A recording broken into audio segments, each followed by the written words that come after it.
Hey YouTube, Eagle Run 23 here. So, I don't really know. I don't really know if this is the right solution for this or not. But here's my problem, and maybe this is a problem for you as well. I have all of these Allen keys. They come with stuff. I save them because I save everything, and I have some like nicer quality ones that I would like to, I mean, I don't know that this is a nice brand or not, but I would like to be able to put these back in here, but I don't know what size is which. It just feels like a mess, and I don't know what to do about it. So here's what I did do about it. So I have this little multi-tool. It's by Klein Tools, and it's a little flip around, a couple different sizes of screwdriver, but I've always thought that this would make a really great little bit driver, hex driver. So these come out and you can flip them around, right? Now I have some magnets that are left over from working on my cabinet doors here. And so I super glued some magnets, there you go, down in there.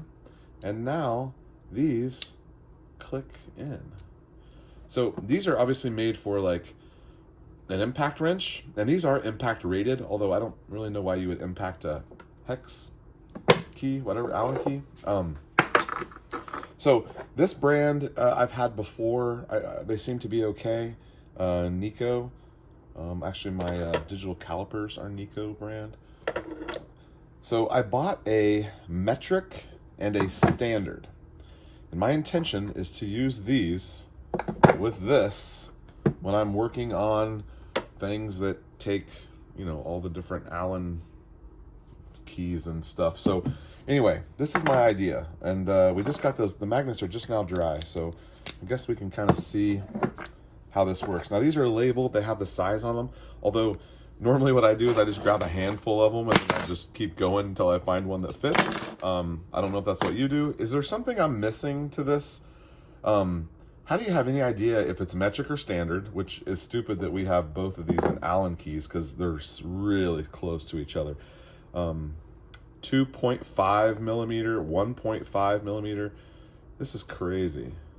So we're gonna take our, we got our tool fit here. We're gonna take this, it clicks in, and I'm intending right now to tighten all of my Allen keys in the future like this. Am I crazy? Is this a good idea?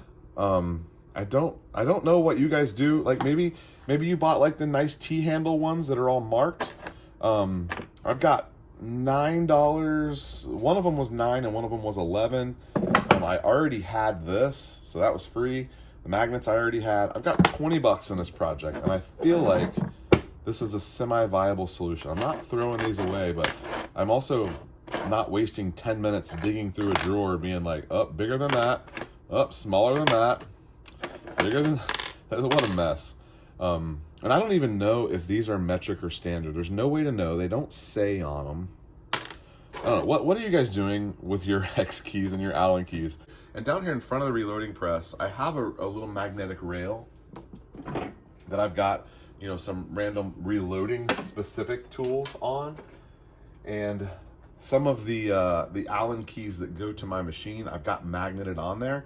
So I probably won't use those for this. And obviously, you know, eliminating this isn't a possibility. But from now on, when I'm tightening, you know, a gas key or a scope mount, I think this is what I'm going to do. All right. Well, I don't know if that is a problem that you're having or a solution that helps you in any way. I guess I can get rid of that one. We'll keep this one. We also have some versatility as well because we can flip around. I don't know. I like this. Tell me what you think. Is this a good idea? Am I wasting my time? What are you doing? Where did I go wrong? All right, Eagle Run 23. Thanks for watching.